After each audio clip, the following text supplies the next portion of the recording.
আজকাল দেখি মানুষ ইন্স্যুরেন্সের কথা বললেই বলে আমার পয়সা নেই, নয়তো বলে বেঁচে থাকলে তো টাকা, মরে গেলে আবার টাকা কিসের, ইন্স্যুরেন্স করে কি করব।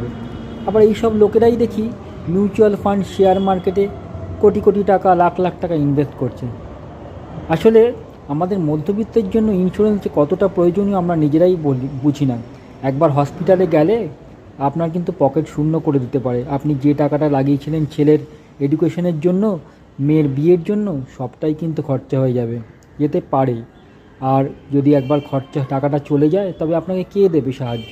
আত্মীয় স্বজন, বন্ধুবান্ধব, কেউ কি দেবে টাকাটা?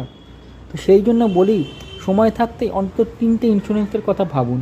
যখন আপনি চাকরিতে জয়েন করছেন বা ব্যবসা শুরু করছেন, যেইটা নিয়ে কর্ম করছেন, তখন আপনি টার্ম ইন্স্যুরেন্স একটা করে রাখুন। আর বৃদ্ধ বয়সের জন্য পেনশনটা অবশ্যই রাখুন।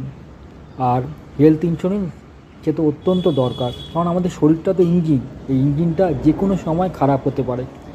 আর হসপিটালের স্বাস্থ্য ব্যবস্থা, সরকারি ব্যবস্থা, তা তো সবাই জানেন। আর কর্পোরেটে গেলে আপনার পকেট খালি করে দেবে।